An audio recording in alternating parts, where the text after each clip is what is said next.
നല്ല മണം അല്ലേ? അതെ. മണം മാത്രമല്ല, ഈ പൂവ് കാണാനും മനോഹരമാണ്. പൂക്കൾ മാത്രമല്ല, മേലെ മാനം, അതിലൊഴുകി നടക്കുന്ന മേഘങ്ങൾ. രാത്രിയിൽ അവിടെ നക്ഷത്ര കുഞ്ഞുങ്ങൾ പറക്കും. പകൽ 7 വർണ്ണങ്ങളുള്ള മഴവില്ല് വിരിയും.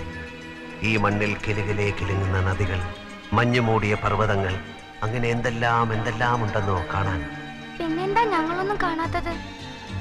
അതാണ് കുഞ്ഞുങ്ങളെ നിങ്ങളുടെ വിധി.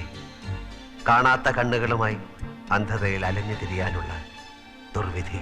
പറഞ്ഞതൊക്കെ ഞങ്ങളെ കാണിക്കാമോ? അതിനുള്ള വഴി എനിക്കറിഞ്ഞുകൂടാ, പക്ഷെ ഞാൻ കണ്ടെത്തും ഒരിക്കൽ.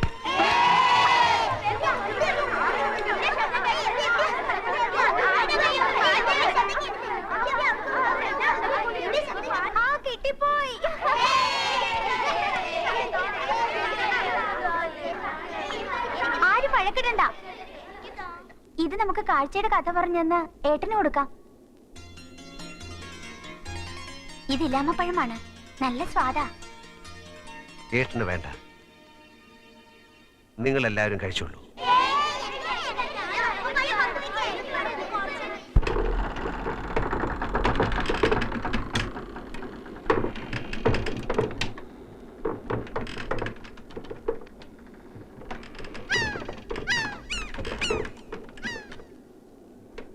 തെളിഞ്ഞത് എന്താണെന്ന് പറഞ്ഞാലും.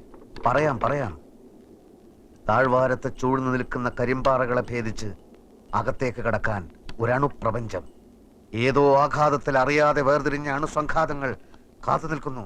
അതിനെ തടുത്തു നിർത്താൻ മഹാശബ്ദങ്ങളുടെ വേലിയേറ്റങ്ങൾ തന്നെ ഈ ശ്രവണന് സൃഷ്ടിക്കേണ്ടതുണ്ട്. വിഡ്ഢിത്തം, കണ്ണു കാണാത്ത ജനതയെ പറ്റിക്കാനുള്ള വിഡ്ഢിത്തം. ഏതാണ് ആ ശബ്ദം? അശരീരി, അധ്യാപകൻ കേട്ട അതേ അശരീരി. ഓഹോ, ദുർനിമിത്തത്തിന്റെ അപശബ്ദമേ. താഴ്വരയിലെ ശബ്ദശാസ്ത്രജ്ഞൻ ശ്രവണനാണ് ഞാൻ. വിഡ്ഢി, ശാസ്ത്രം സത്യമാണെന്ന് മനസ്സിലാക്കൂ. ശാസ്ത്രത്തിന് ഗ്രഹിക്കാൻ കഴിയാത്ത ഒത്തിരി സത്യങ്ങൾ ഈ പ്രപഞ്ചത്തിലുണ്ട്. ശാസ്ത്രം എല്ലാത്തിന്റെയും അവസാന വാക്ക് അല്ല. ജന്മാന്തരങ്ങൾ, പുണ്യപാപ സഞ്ചയങ്ങളുടെ കർമ്മഫലങ്ങൾ, മനസ്സ്, ഇതിന്റെയൊന്നും അർത്ഥവും ആഴവും കണ്ടെത്താൻ ശാസ്ത്രത്തിന് കഴിഞ്ഞിട്ടില്ല. നിങ്ങളുടെ ശാസ്ത്രത്തിന്റെ അർത്ഥശൂന്യത ഞാൻ മനസ്സിലാക്കി തരാം.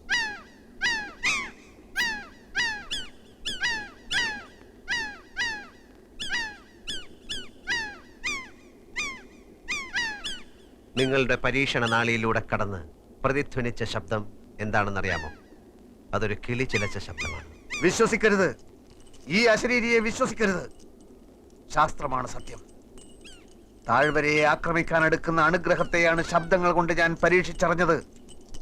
രക്ഷക്ക് താഴ്വരയെ മഹാശബ്ദങ്ങളുടെ കവചമണിയിക്കാൻ രാജാവിനോട് പറയാം. വരൂ.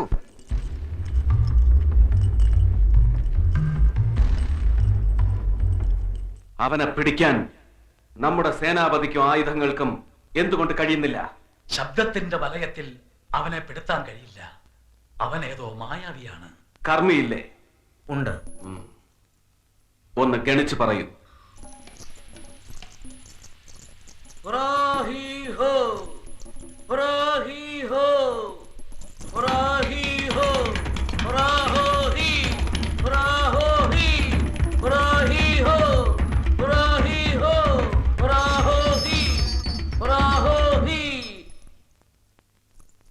ശബ്ദദേവത കോപിച്ചിരിക്കുന്നു. ദേവതയ്ക്ക് രക്തദാഹം ഏറി. അവളുടെ ദാഹം തീർക്കുന്ന കാര്യം രാജാവ് മറന്നു. അതാണ് ദുർനിമിത്തങ്ങളുടെ ആരവം. ഇത് ശാസ്ത്രയുഗമാണ്. ശബ്ദ പരീക്ഷണങ്ങളിലൂടെ ഭൂമിയെ രക്ഷിക്കാനുള്ള ഒരു കവചം ഞാൻ ഉണ്ടാക്കിയെടുക്കാം. കഴിഞ്ഞ ആഷാഢത്തിൽ മഞ്ഞുമലകൾ ഉരുണ്ട് താഴ്വാരത്തിലേക്ക് പ്രവഹിച്ചപ്പോൾ നാം അതിനെ പ്രതിരോധിച്ചത് നരബലി കൊണ്ടായിരുന്നില്ലേ? ഇതിനും പ്രതിവിധി നരബലി. കാരുണ്യത്തിന്റെ നിറകുടമായ ഒരു യുവാവിന്റെ രക്തം. അങ്ങനെ ഒരു യുവാവിനെ കണ്ടെത്താൻ നാം ഉത്തരവിട്ടു. എന്റെ മകൻ അവനെ ഒത്തിരി മോഹിച്ചു പോയി. ദേവതകളെ പ്രീതിപ്പെടുത്താൻ എന്തിനാണ് ഈ നരബലി? ആചാരങ്ങൾക്കും അനുഷ്ഠാനങ്ങൾക്കും മുമ്പിൽ പിതാവ് പോലും എനിക്ക് പ്രശ്നമല്ല. ശബ്ദദേവതയ്ക്ക് ബലി കൊടുക്കാൻ ലക്ഷണമൊത്ത പുരുഷനെ തെരഞ്ഞെടുത്തു. അതിലെന്താ തെറ്റ്?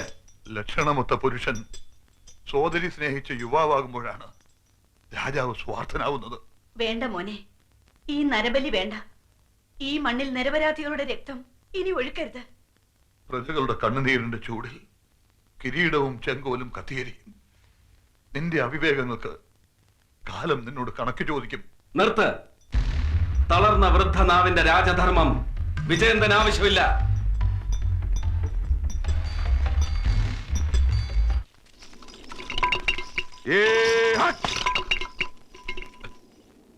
എന്താണാവോ അരുളപ്പാട്? മൗലി, നീ പുണ്യവാനാണ്. താഴ്വരയെ കാത്തുസൂക്ഷിക്കുന്ന ശബ്ദ ദേവതകൾ നിന്റെ പ്രിയപ്പെട്ട മകനെ ആവശ്യപ്പെടുന്നു. ദേശത്തിന് വേണ്ടി ത്യാഗം ചെയ്യാൻ ഒരു വ്യക്തിക്ക് കിട്ടുന്ന അപൂർവ അവസരം.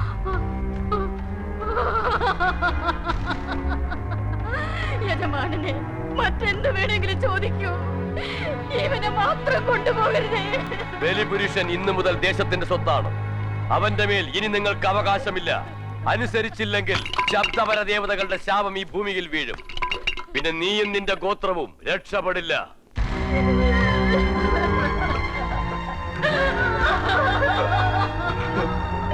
മകനെ, ബലിപുരുഷ, നീ ഞങ്ങളോടൊപ്പം വരൂ.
കളിയാടാട്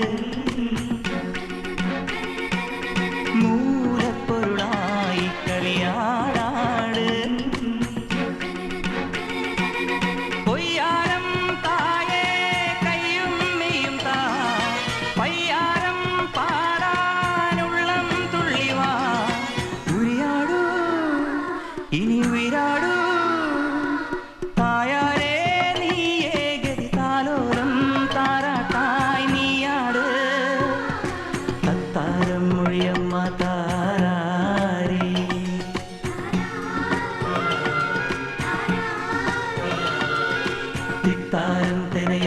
തീരാരി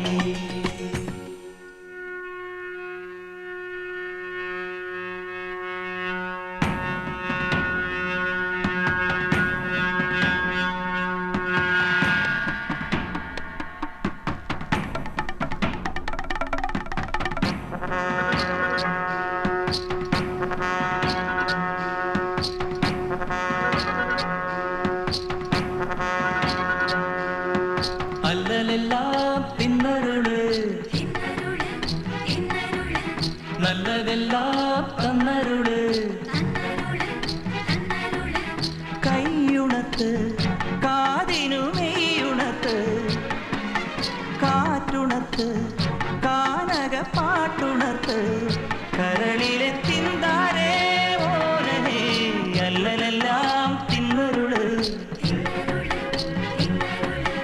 അല്ലലെല്ലാം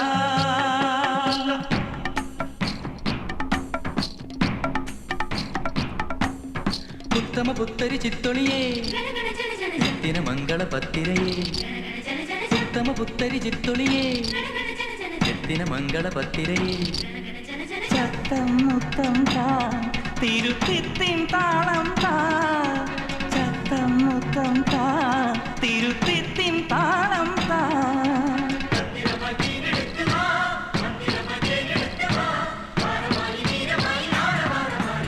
അല്ലലെല്ലാം തിന്നരുള്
സേനാധിപ, അവന്റെയും അവൻ രക്ഷിച്ച രമണകന്റെയും അവർക്ക് അഭയം കൊടുത്ത നീച ഗോത്രത്തിന്റെയും തലകൾ എനിക്ക് വേണം.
ഈ പഴത്തിന്റെ ചാറ് കുഞ്ഞിന് ഇലാമപ്പഴത്തിന്റെ ചാറ് കൊടുത്തില്ലെങ്കിൽ പിറക്കുന്ന കുട്ടികൾക്ക് ഉയിര് വെക്കില്ല.